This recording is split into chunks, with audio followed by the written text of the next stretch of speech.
नमस्कार, मैं नीलेश दुबे हमारे आर्या आईएएस परिवार में आप सभी का हार्दिक स्वागत करता हूं। अगर आप चाहते हैं UP TET, super TET and C TET जैसे एग्जामों को पहली बार में ही क्रैक करना, तो ये वीडियो मैं सिर्फ आज आप लोगों के लिए ही बना रहा हूं, इस उद्देश्य से कि आप लोग जो है परीक्षा को बहुत ही अच्छे अंकों से पास करें पहली ही बार में और टॉप रैंकर्स में कहीं ना कहीं अपनी जगह बनाएं। इसीलिए आज की इस वीडियो को स्किप मत करिएगा, मेरी कुछ बताई हुई बातों को एज इट इज फॉलो कर लीजिएगा। आप खुद देखेंगे कि कितने कम समय में आप अपनी तैयारी के लेवल को बहुत ही तेजी से ऊपर उठाकर सिलेक्शन पा सकते हैं। लेकिन इन सब चीजों को करने के लिए आपको जो है मेरी कुछ बातों को फॉलो करना पड़ेगा।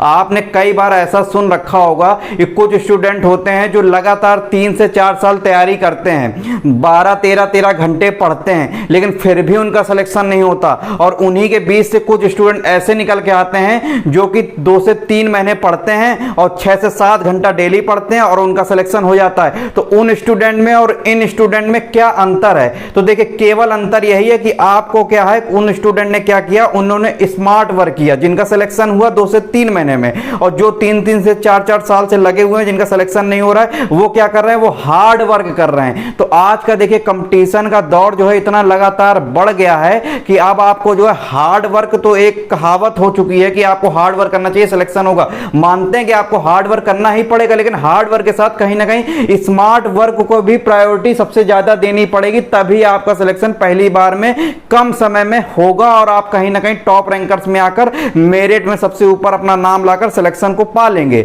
लेकिन उन सब चीजों को समझने के लिए आपको कुछ बातें फॉलो करनी पड़ेंगी। तो देखिए होता क्या है, मैं आपको ये चीजें क्लियर करना चाहता हूं पूरी तरीके से। जैसे आपकी वैकेंसी आई, मान लीजिए अभी जैसे सीटेट का आपका फॉर्म आ गया, अभी कुछ दिन बाद आप देखेंगे कि नवंबर के आसपास आपको देखेगा यूपी टेट का पेपर आपको देखने को मिलेगा। इसके बाद जो है सुपर टेट का आपको पेपर देखने को मिलेगा।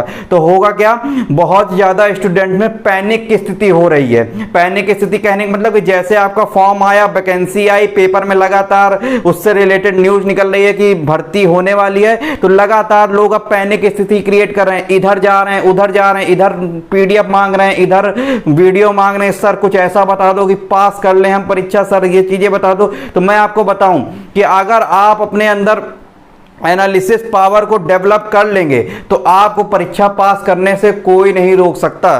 सबसे मेन फैक्टर होता है परीक्षा को पास करने का एनालिसिस पावर। तो आपको करना क्या होगा, जैसे वैकेंसी मान लीजिए अभी यूपी टेट का आप पेपर देंगे, सी टेट का पेपर देंगे, सुपर टेट का पेपर देंगे, तो आपको क्या करना है, सबसे पहले अपने प्रीवियस ईयर पेपर को उठाना है। प्रीवियस ईयर पेपर पे सबसे ज्यादा डिपेंड हो जाएंगे, उसका मैक्सिमम एनालिसिस कर लेंगे तो सारी चीजें आपके लिए आसान हो जाएंगी। अब प्रीवियस ईयर पेपर का किस तरीके से एनालिसिस करना है उसके बारे में देखिए बताता हूं मैं आपको। सबसे पहले मान लीजिए आपने यूपी टेट का आपको परीक्षा देनी है, तो यूपी टेट में भी आपको पता है कि बेसिक हमको अपने 5 सब्जेक्ट बताए गए हैं, तो उनका क्या करना है, आपने प्रीवियस ईयर पेपर आप लेकर आए मार्केट से, ठीक है। जितने भी आपके 8-10 साल के प्रीवियस ईयर पेपर हैं आप मार्केट से लेकर आएंगे, और उन प्रीवियस ईयर पेपर का जैसे आपने मैथ सब्जेक्ट को ही उठाया, तो मैथ सब्जेक्ट के सेक्शन के जितने भी 10 साल के जितने भी क्वेश्चन पूछे गए, तो उन क्वेश्चन को पर ईयर आपको एनालिसिस करना है। कैसे एनालिसिस करना है कि किस टॉपिक से कितने क्वेश्चन पूछे जा रहे हैं, किस लेवल के क्वेश्चन पूछे जा रहे हैं, और जो समय के साथ जो है जैसे जैसे ईयर बढ़ रहे हैं वैसे वैसे क्वेश्चन की पूछने की प्रवृत्ति कैसे बदलती चली जा रही है। अगर इन चीजों पे आपने चीजों पे पकड़ बना ली तो आपका सिलेक्शन फिर कोई नहीं रोक सकता। इसी तरह आपको हर टॉपिक में, हर सब्जेक्ट में करना है। आप इस चीजों को अगर कर लेंगे, देखिए होगा क्या, जब तैयारी आप शुरू करेंगे तो आपका मानता हूं कि एक दिन पूरा इस चीज में बर्बाद होगा, लेकिन आपको इस चीज में एक दिन बर्बाद करना है इस एनालिसिस में, क्योंकि अगर आपने ये मेन एनालिसिस कर ली तो आप तैयारी के पहले दिन से ही बहुत नजदीक आ जाएंगे। तो सिंपल सा आपको यही करना है कि सबसे पहले मार्केट से प्रीवियस ईयर के पेपर लेके आइए, और प्रीवियस ईयर के पेपर भी आपको अगर किस राइटर के चाहिए इस बात के लिए डाउट है तो मैं तो यही कहूंगा कि यूथ पब्लिकेशन के अगर आप प्रीवियस ईयर पेपर लेके आएंगे काफी अच्छे हैं, उनको आप लेकर आइए, और उसके बाद section by section, subject by subject को एनालिसिस करिए। चाहे वो गणित को लेकर हो, चाहे हिंदी को लेकर हो, चाहे संस्कृत को लेकर हो, चाहे अपना हिंदी को लेकर हो, चाहे आपका ईवीएस को लेकर हो, सीडीपी को लेकर हो, जितने भी सब्जेक्ट आपके बनते हैं इन सबको आप लोग जो है पूरा 10 साल के सब्जेक्ट जो पेपर है हमारे, इनको एनालिसिस करिए कि कैसे कैसे क्वेश्चन पूछे जा रहे हैं, किस टॉपिक से कितने क्वेश्चन पूछे जा रहे हैं। जब आप ये इनको कॉपी में लिखते जाइए ठीक है। जैसे सिंप्लीफिकेशन चैप्टर मैं अभी आपको पढ़ा रहा हूं मैथ में, ठीक है, मैंने आपको न्यूमेरिकल एबिलिटी चैप्टर पढ़ाया, इसके बाद मैंने आपको कई चीजें लगातार मैथ में पढ़ा रहा हूं। तो आपको करना क्या है, उस टॉपिक से आपको देखना है कि पेपर में कितने क्वेश्चन बन रहे हैं, तो आपको उतने लिखते जाने कि इस टॉपिक से इतने क्वेश्चन बन रहे हैं, इस टॉपिक से इतने क्वेश्चन, फिर आपको देखना है कि प्रायोरिटी से किससे ज्यादा क्वेश्चन पूछे जा रहे हैं आने वाले समय में, और आपको उस अकॉर्डिंग ही अपनी पढ़ाई की प्रायोरिटी में टॉपिक को वरीयता देनी है। तो मैं यही कहूंगा कि तैयारी को शुरू करने से पहले आप लोग जो है प्रीवियस ईयर पेपर को सबसे ज्यादा वरीयता दीजिए। अगर ये चीजें फॉलो करेंगे तो आपकी तैयारी बहुत ही कम समय में 1 से 2 महीने में एक अच्छे लेवल की तैयारी हो जाएगी, और जब आप पेपर दे के आएंगे अदर लोगों की तुलना में आप कहीं ना कहीं टॉप रैंकर्स में लाइक करेंगे। लेकिन बस उसके लिए शर्त यही है कि आपने चीजों को एनालिसिस किया हो, प्रीवियस ईयर पेपर की अच्छे से प्रैक्टिस करी हो। मैं तो यही कहता हूं, जैसे मैथ के लिए कई लोग मुझसे पूछते रहते हैं सर कौन सी बुक ले लें प्रैक्टिस के लिए, तो मैं यही कहूंगा कि मैथ के लिए कोई स्पेशल बुक मत फॉलो करिए। मैथ के लिए करना क्या है, जैसे कोई टॉपिक हमने आज पढ़ा, मेरे द्वारा आपको कोई टॉपिक पढ़ाया गया, आपने वो टॉपिक पढ़ा, या फिर आपने खुद से भी मान लीजिए टॉपिक पढ़ा, तो अब आपको करना क्या, केवल प्रीवियस ईयर पेपर के सेट उठाने हैं, और जितने भी उस टॉपिक रिलेटेड क्वेश्चन आपके एग्जाम में बने हुए हैं उतने क्वेश्चन को आपको मार्क करके वो सारे क्वेश्चन सॉल्व करने हैं। क्या वो क्वेश्चन आप सॉल्व कर पा रहे हैं? अगर वो सॉल्व कर पा रहे हैं तो कहीं ना कहीं आपने टॉपिक को अच्छे से पढ़ा और अच्छे से समझा, और अगर वो सॉल्व कर पा रहे हैं तो इसी तरह पूरे प्रीवियस ईयर पेपर को टॉपिक बाय टॉपिक पढ़ते हुए चलना है और पूरे पेपर को अच्छे से सॉल्व करना है। और ये पेपर एग्जाम देने से पहले कम से कम 2 से 3 बार आपको परीक्षा में सॉल्व करके जाने हैं, और उससे रिलेटेड जितने भी टॉपिक से क्वेश्चन पूछे गए हैं, सभी सब्जेक्ट की बात कर रहा हूं, उन सारे जो आपको अच्छे से लगाकर प्रीवियस ईयर पेपर सॉल्व करके पेपर में जाने, और कम से कम 2 से 3 टाइम्स पेपर को सॉल्व करके जाना है। अगर इस तरीके की स्ट्रेटजी को आप फॉलो करेंगे तो निश्चित जो है सफलता आपको पहली बार में बहुत ही अच्छे अंकों से मिलेगी। अब देखिए डाउट कहां पर आता है मैं आपको बताऊं। अब कुछ लोगों का डाउट यह भी रहेगा कि सर किस टॉपिक से, किस सब्जेक्ट से कितने क्वेश्चन पूछे जाएंगे, चाहे यूपी टेट का पेपर हो चाहे सुपर टेट का पेपर हो। तो मैंने इस बात पर, इन चीजों को लेकर ऑलरेडी एक वीडियो बनाया हुआ है, जो कि सबसे पहला वीडियो है स्ट्रेटजी और एग्जाम पैटर्न को लेकर।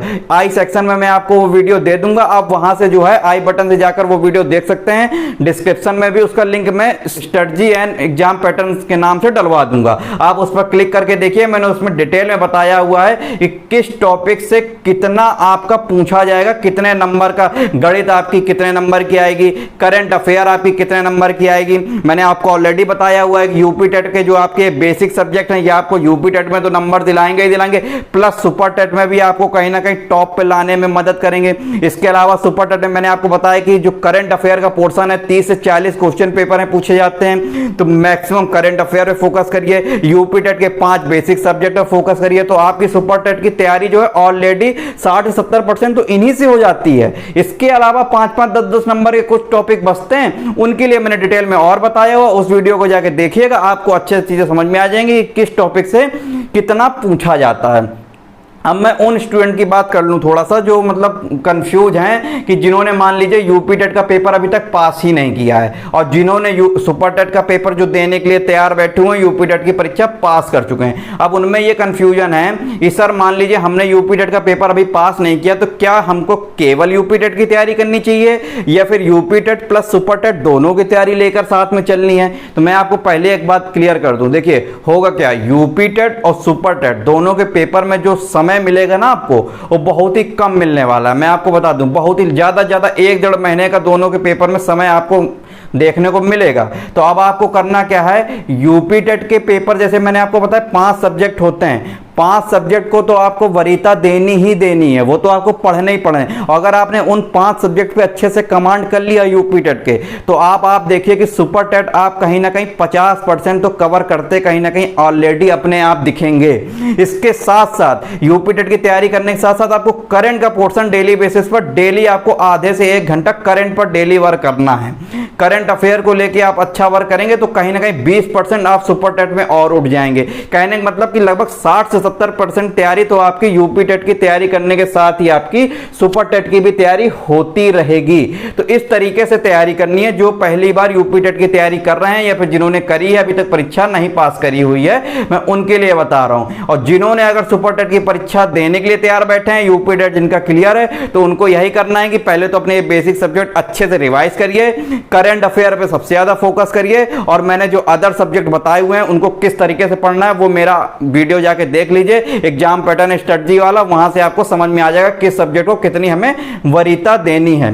तो ये कुछ बातें मैं आपके सामने रखना चाहता था कि कम समय में कैसे हम परीक्षा को पास कर सकें। आप लोग लगातार पूछते हैं सर कोई ऐसा तरीका बता दीजिए, कौन सी बुक पढ़ लें, कैसे पढ़ लें कि हम परीक्षा को पास कर लें। तो देखिए यही तरीका होता है, सबसे ज्यादा आपको अपने प्रीवियस ईयर पेपर को फॉलो करना पड़ेगा, और उसके साथ साथ अपना सिलेबस भी देखते रहिए। देखिए सिलेबस उनके लिए ज्यादा इंपॉर्टेंट होता है जो तैयारी करते हैं, जिनके पास साल 6 महीने का समय होता है, वो तो पूरा डिटेल में सिलेबस अच्छे से पढ़ते चलें और सारी चीजें तैयार कर लें। लेकिन अगर जिनके पास समय अब नहीं बचा है, केवल 2 से ढाई महीना समय बचा है, तो वो जो अपना सिलेबस तो एक बार देख ही लें, लेकिन आप सिलेबस पे ज्यादा डिपेंड ना रहें, अब वो डिपेंड रहें प्रीवियस ईयर पेपर पे कि किस तरीके से क्वेश्चन पूछे जा रहे हैं, किस टॉपिक से कौन से क्वेश्चन पूछे जा रहे हैं, उनको लिखिए। उन टॉपिक्स को वरीयता के क्रम में अपने कॉपी में लिखिए। जैसे आपने मैथ को आपने एनालिसिस किया तो देखिए किस टॉपिक से कितने क्वेश्चन पूछे गए, उनको उन क्वेश्चन के नंबर लिखते जाइए पर पेपर के अकॉर्डिंग। और इसके बाद अब आप चीजों को जब इस तरीके से कर लेंगे तो फिर आप देखिए किस टॉपिक को हमें मैथ में पहले पढ़ना है। जब वो सारी चीजें इस तरीके से वरीयता से पढ़ेंगे और प्रीवियस ईयर पेपर साथ साथ सॉल्व करते चलेंगे तो आपकी तैयारी का लेवल जो है बहुत ही अच्छा हो जाएगा।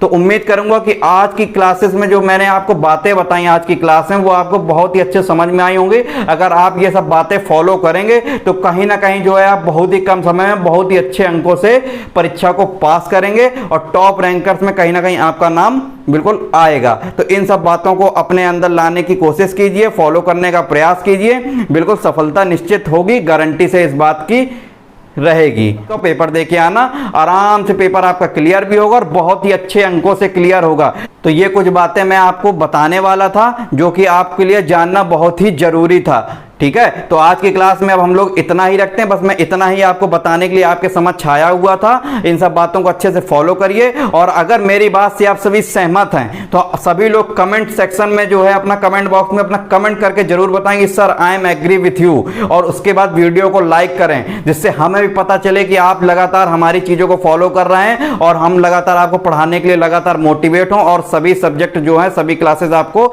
लगातार प्रोवाइड करने के लिए तत्पर रहें, अग्रसर रहें। तो मिलते हैं हम लोग नेक्स्ट क्लास में। आज के लिए इतना ही, धन्यवाद।